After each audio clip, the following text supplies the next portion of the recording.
really none of your business. It's none of my business. Hello, bonjour, falcha, and welcome to day one of the August Spotlight on the Motivated Classroom interviews. Where else could I start other than with the incredible interview with one of my research idols, Dr. Richard Ryan, one of the co-founders of self-determination theory of motivation. Of course, I think I need to start this August Spotlight with motivation, as it's the motivated classroom. That was always the goal.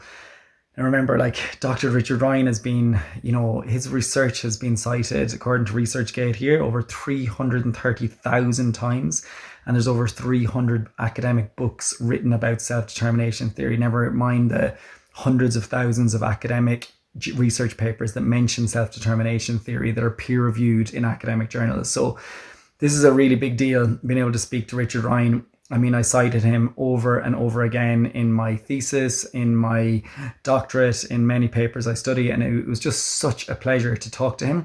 It was episode 100, and I thought that was going to be the end of the podcast. The whole idea was to bring it to a close after I spoke to, I feel like you can't speak to anybody higher than Dr. Richard Ryan.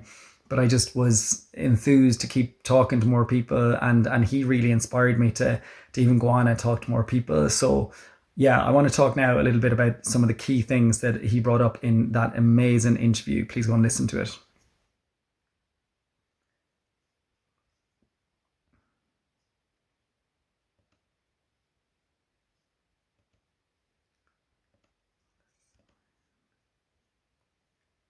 So, I mean, some of the things he said right at the start I thought were amazing, and I'm going to be looking down here to quote some of the things he said. But I thought the way he started off by saying, learners come in all shapes and sizes and have different starting points.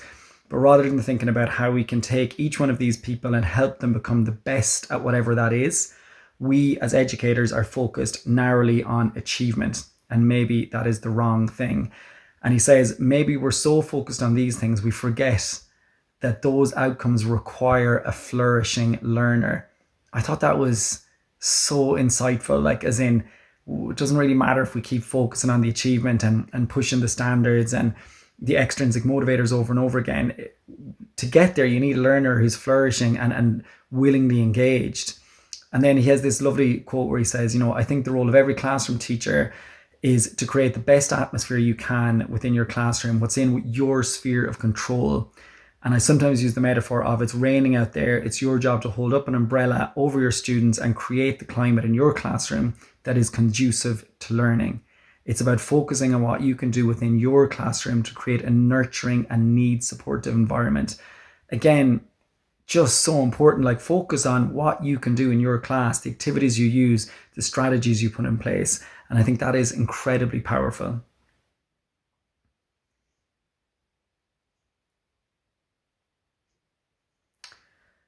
The next thing Dr. Ryan spoke about was basically saying that we want to promote intrinsic motivation and that volitional engagement stop.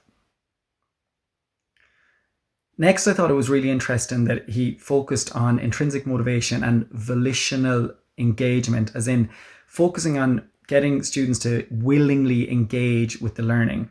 And he made some great points and said things like, not everyone is going to be perfectly intrinsically motivated all the time. That's just not realistic. But what we do want and what we can control is that everyone is willingly engaged in the learning, in what's going on in the classroom, because they see the value in it. They see that it is something meaningful to them. And it's our job to bring that about. And he says things like, the problem is in the past, we tried to run over and over again the diagnosis when things weren't working by bringing out a bigger reward or a bigger stick. But actually, the key to motivation is what's in the way, what is the obstacle, and let's solve that problem. So he looked at it as like, when students are disengaged or they're demotivated, what is it that's creating that? And why am I not nurturing the needs of autonomy, competence, relatedness? How can I change it slightly to nurture those needs so that we get to the learning outcomes? And he says we need to revisit all of these old standard practices that we've had and then really try to see, are they actually achieving the aim of satisfying autonomy, competence, and relatedness? Like, so refreshing. Just basically look at what we're doing and does this activity meet the needs of autonomy, competence, and relatedness? And if it doesn't, how can we adapt it slightly to change that?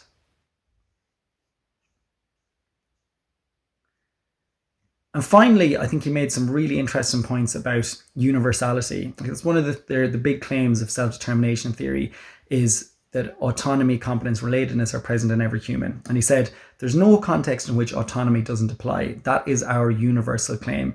And it is also what the evidence shows. I think when people make that statement about universality, they're usually confusing autonomy with other closely related concepts. So for example, the idea of independence. And basically talks about independence and interdependence. And he's talking about the differences in cultures there, there are differences there. He says there are big cultural differences around independence and interdependence and people's willingness to rely on others and people's sense of duty on others. People want to feel like what they're doing willingly, and they don't want to feel like what they're doing is being imposed on them. They want to live in accord with their values. Those values differ cross-culturally, but people wanting to be behind and endorse the things they are enacting, that is universal. And again, I've got kind of hairs in the back of my neck like saying this because it's so powerful that autonomy and independence and interdependence are not the same thing. That we may have cultures where we are quite independent and others where we're interdependent and we rely on others to help us. But what is universal is that we all want to be doing something that we see value in, importance in, and it feels significant to us. So that is day one of the August Spotlight. I hope you enjoyed it. Tune in tomorrow for more.